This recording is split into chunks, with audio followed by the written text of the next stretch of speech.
Welcome to my YouTube channel Andhra Pradesh political vlogs. ఆంధ్రప్రదేశ్లో కుప్పం నియోజకవర్గానికి ఒక ప్రత్యేకత ప్రాధాన్యత ఉన్నది. ఎందుకంటే ఆ కుప్పం నియోజకవర్గంలో కొన్ని దశాబ్దాలుగా చంద్రబాబు నాయుడు గెలుస్తూనే ఉన్నాడు.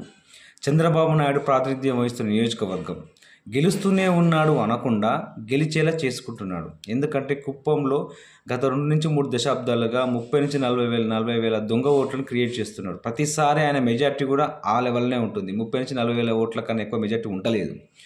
సో దీని గురించి వైసీపీ జగన్మోహన్ రెడ్డి గారు కూడా ఎన్నో సందర్భాల్లో మాట్లాడారు. ఇవన్నీ తెలిసిన విషయమే. కానీ అయినా కూడా ఏదో రకంగా గెలుస్తూనే ఉన్నాడు. సరే గెలిచినా కూడా ప్రజలకు ఏమన్నా మంచి పనులు చేస్తున్నా అంటే అవి కూడా లేవు. ఎందుకంటే ప్రజలకు కనీస వసతులైన విద్య, వైద్యం, వ్యవసాయం, ఒక మంచి రోడ్లు కుప్పం నియోజకవర్గంలో లాస్ట్ 5 ఇయర్స్లో జగన్మోహన్ రెడ్డి గారు చేసిన డెవలప్మెంట్, ఈవెన్ కుప్పం నియోజకవర్గంలో స్కూల్స్ని కూడా అద్భుతంగా తీర్చిదిద్దింది జగన్మోహన్ రెడ్డి గారు. అక్కడ హాస్పిటల్స్ని మంచిగా తీర్చిదిద్దింది జగన్మోహన్ రెడ్డి గారు. జగన్మోహన్ రెడ్డి గారు వచ్చిన తర్వాత అక్కడ రోడ్లు కానీ కొన్ని బ్రిడ్జెస్ కానీ మంచిగా ఏర్పడ్డాయి. సో అలాంటిది మరి నీ సొంత నియోజకవర్గమైన నువ్వు ముఖ్యమంత్రి స్థాయిలో ఉండి నీ సొంత నియోజకవర్గాన్ని కుప్పంకి నువ్వేం చేసినావు? ఏమి చెయ్యకపోగా ఇప్పుడు కుప్పం ప్రజల మీద నువ్వు దౌర్జన్యం చేస్తున్నావు. ఎంతలా అంటే నేనేదో ఎయిర్పోర్ట్ కడతానని చెప్పి ఎలక్షన్స్ ముందు అక్కడ నుంచి మీరు కూరగాయలు అమ్ముకోవచ్చు, ఎయిర్పోర్ట్ ద్వారా ఎయిర్పోర్ట్ నుంచి కూరగాయలు అమ్ముకోవచ్చు అంట. అంటే ఈయన ఏం మాట్లాడతాడు? గాల్లో మెడల్ కట్టుకుంటూ ఇష్టం వచ్చినట్టు మాటలు మాట్లాడతాడు. సో నేను గ్రీన్ఫీల్డ్ ఎయిర్పోర్ట్ అది కట్టేది ఏం లేదు.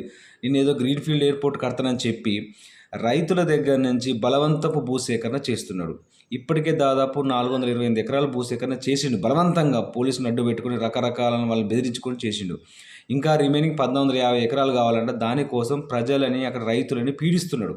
ఎంతలా అంటే రైతులు వాళ్ళు పురుగు మందులు పంటల్లో కొట్టుకునే పురుగు మందులను వాళ్ళు అవి తాగి వాళ్ళు చనిపోయే పరిస్థితి. అంత దారుణంగా వాళ్ళ మీద దౌర్జన్యం చేసి హింసిస్తున్నాడు. ఎందుకంటే ఎకరానికి 50 నుంచి 60 లక్షలు పలికే భూమిని కేవలం 10 నుంచి 15 లక్షలకు మాత్రమే వాళ్ళకి కట్టిస్తా అని చెప్పి వాళ్ళకి ఇష్టం లేకున్నా కూడా బలవంత భూసేకరణ చేయడం ఇది కరెక్టేనా? నువ్వు వాళ్ళకి మంచి వసతులు కల్పించు. జగన్మోహన్ రెడ్డి గారి కన్నా మించి ఇంకా ఉన్న విద్య, వైద్యంలో ఇంకా రకరకాల వాళ్ళకున్న స్థానిక సమస్యలు నువ్వు వాటి మీద దృష్టి పెట్టు.